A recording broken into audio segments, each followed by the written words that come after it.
बात करेंगे साबिक वज़ीर ख़जाना जनाब मिफ्ता इस्माइल साहब से, क्योंकि मिफ्ता इस्माइल साहब की कई हुई बहुत सी बातें जो हैं वो सही साबित हो रही हैं, बाकी जो उनके साथियों ने कहा था वो सही साबित नहीं हुआ। तो मिफ्ता साहब से बात करते हैं। अस्सलाम वालेकुम मिफ्ता साहब। वालेकुम अस्सलाम अमित साहब। मिफ्ता साहब बहुत शुक्रिया आपने में टाइम दिया। ये सबसे पहले बताइए कि जो आज बहुत बड़ा जंप लगाया है डॉलर ने, तो इस जंप की क्या वजह नज़र आ रही है आप? सर गालिबन स्टेट बैंक ने कुछ दिनों से डॉलर को फिर से वापस कंट्रोल करने की कोशिश की थी, क्योंकि वो मखसूस इंपोर्ट की इजाज़त दे रहे हैं और बहुत सारे इंपोर्ट्स की इजाज़त नहीं दे रहे। तो एक डिमांड इन्होंने रोकी भी होती है। आईएमएफ की एक कंडीशन ये थी जो 2-4 दिन पहले अखबार में आई थी, मेहताब भाई ने लिखी थी, दूसरे दीगर लोगों ने लिखी थी कि आईएमएफ ने कहा था कि जो एक्चुअल रेट है डॉलर का वो रेट है जो मार्केट में है और वो नहीं है जो कि इंटरबैंक में है। तो फिर आज शायद आईएमएफ बैंक स्टेट बैंक ने जो है वो आईएमएफ की ये कंडीशन सुनते हुए वापस से जो है वो डॉलर के ऊपर से हाथ हटाया है, तो फिर डॉलर की उड़ान बढ़ गई। इसहाक डार साहब ने दावा किया है कि जो हमारे फॉरेन एक्सचेंज रिजर्व्स हैं वो उनमें 4 हफ्तों में तकरीबन $1 अरब का इजाफा हो गया है। तो क्या हम समझें कि आने वाले दिनों में जो ये डॉलर है ये नीचे आएगा या नहीं आएगा? सर देखें, इस वक्त जो $700 मिलियन या $70 करोड़ जो आपको चाइना से कर्ज मिला है, जिसकी वजह से हमारा ये अपने हमारे रिजर्व में इजाफा हुआ है, कोई हमने डॉलर कमाए नहीं है, ये हमारे जो है वो कर्ज हमने लिया है। अब सूरत हाल ये है कि आपको अब भी वापस करने हैं पैसे, अभी भी आईएमएफ से एग्रीमेंट हुआ नहीं है।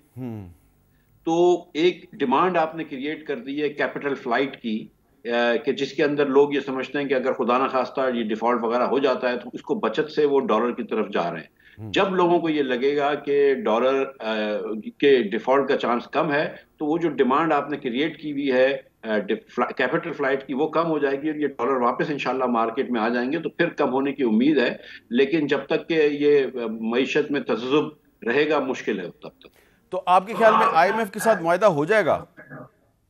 सर हो जाना चाहिए, लेकिन जैसे अखबार में आया है 2-3 दिन पहले कि शायद आईएमएफ ने भी कुछ गोल पोस्ट चेंज किए हैं और फाइनेंस मिनिस्ट्री के कुछ हुकाम को ये लग रहा था कि आईएमएफ से तकरीबन माहिदा हो गया है, लेकिन जब आईएमएफ ने इनको कुछ लिखी हुई चीजें भेजी तो वो मुख्तलिफ थी। ये कोई नई बात नहीं है। आईएमएफ से जब हम भी निगोशिएट करते थे तो वो एक पहले बात करते थे और जब वो बात हो जाती थी तो फिर एक और बात उठा लेते थे, तो वो आगे पीछे चलता है। लेकिन आईएमएफ इस वक्त जो है वो क्योंकि दूध का जला है तो वो थोड़ा सा फूक फूक के पी रहा है छाछ भी, और थोड़ा सा वो केयरफुल हो गया है, क्योंकि 3 मरतबा पाकिस्तान ने पिछले 1.5 साल में आईएमएफ से किए हुए माहिदों के ऊपर अमल नहीं किया है। तो अब आईएमएफ को भी जरा सी वो है कि पाकिस्तान की अब फिर हम इनको पैसे दे देंगे तो फिर। अच्छा, वो दूध का जला भी छाछ को फोंक फोंक के पीता है, तो हम ये नहीं कह सकते कि हम तो डसे हुए हैं।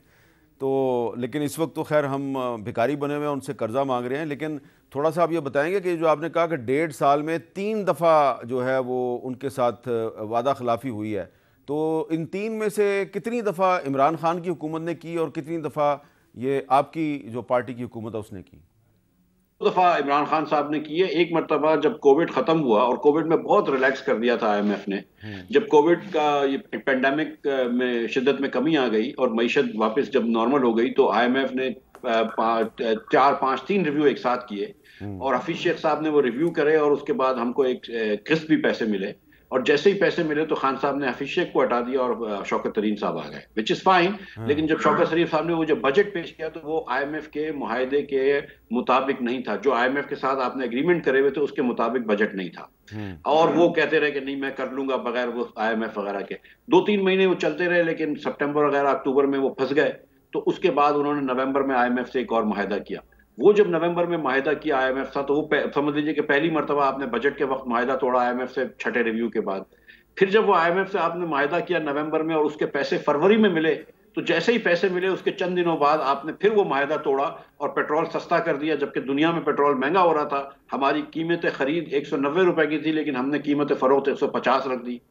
210 रुपए की कीमत खरीद हमारी डीजल की थी, हमने 146 कर दी। तो आपने फरवरी में फिर एक मुआहदा तोड़ दिया, तो ये दूसरी मरतबा मुआहदा तोड़ा। फिर जब हम आए तो हमने बड़ी मुश्किल से एक आईएमएफ को बजट देने के बाद, आईएमएफ ने कहा जब तक बजट नहीं आपका देखेंगे हम मुआहदा नहीं करेंगे, लेकिन बजट देने के बाद हम फिर लेकर आए।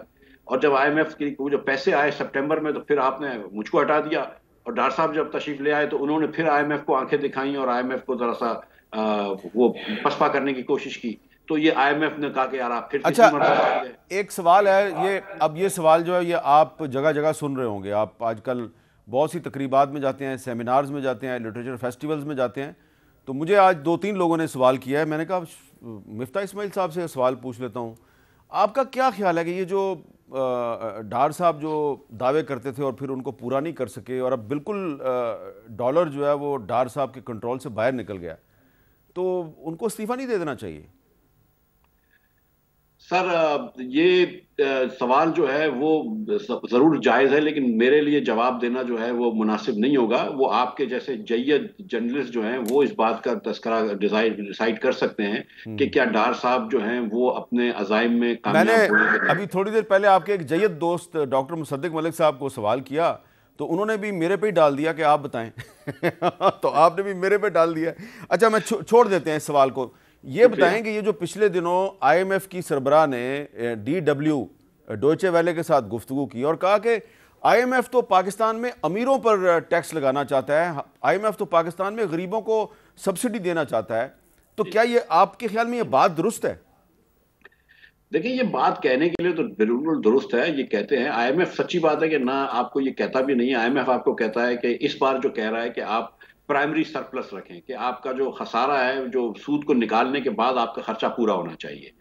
तो शहबाज शरीफ साहब का ये ख्याल था लास्ट टाइम, और बड़ा मेरे ख्याल से मुस्बत ख्याल था कि अगर आपने ये टैक्स बढ़ाना है मिफ्ता, तो उन्होंने अमीर लोगों के ऊपर डालो। तो उन्होंने मुझे कहा कि बैंकों के ऊपर टैक्स बढ़ाओ, और अपने बच्चों की कंपनी जो शुगर कंपनीज थी उसके ऊपर भी इन्होंने कहा कि बिल्कुल टैक्स लगा दो तुम एक्स्ट्रा। तो हमने उनके ऊपर टैक्स लगाया। हमने जमीन के मालिकान के ऊपर, जिनके पास एक्स्ट्रा जमीनें पड़ी होती हैं, उनके ऊपर टैक्स लगाया। दीगर हमने 4% सारी कंपनियों के ऊपर टैक्स लगाया। तो हमने ये सब कुछ किया था। हमने सेल्स टैक्स नहीं बढ़ाया क्योंकि वी थॉट कि this was a regressive tax. लेकिन जाहिर है कि जब आप टैक्स बढ़ाते हैं या मईशत के अंदर आप बिजली महंगी करते हैं, तो गरीब के ऊपर भी बोझ आता है। हामिद भाई, 50% पाकिस्तानी जो है वो सिर्फ 200 यूनिट से कम इस्तेमाल करते हैं। 75% पाकिस्तानी या 80% पाकिस्तानी 300 यूनिट कम से इस्तेमाल करते हैं। तो ये पाकिस्तानी की जो एक मेजॉरिटी है वो अमीर लोगों की नहीं है। तो जाहिर है कि जब आप बोझ डालते हैं तो गरीब लोगों के ऊपर बोझ जाता है।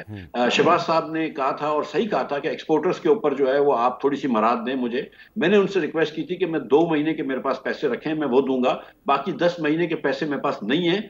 मैं आपके पास एक टैक्स लेके आऊंगा, कोई भी 80 अरब रुपए का, आप वो अप्रूव कर देंगे टैक्स, हम उनको ये पैसे भी दे देंगे। ठीक है। लेकिन जब डार साहब आए तो उन्होंने बगैर किसी टैक्स लगाए 80 अरब रुपए की वो भी मराद दे दी, जो अब वापस करनी पड़ी है 1 मार्च से। अच्छा। तो वो मतलब जो आपने अनफंडेड सब्सिडीज हम नहीं दे रहे थे। कोशिश हमारी ये थी, शहबाज साहब भी ये कोशिश कर रहे थे कि बजट के पैराडाइम में रहें और ज्यादा खर्चा ना करें, लेकिन बहरहाल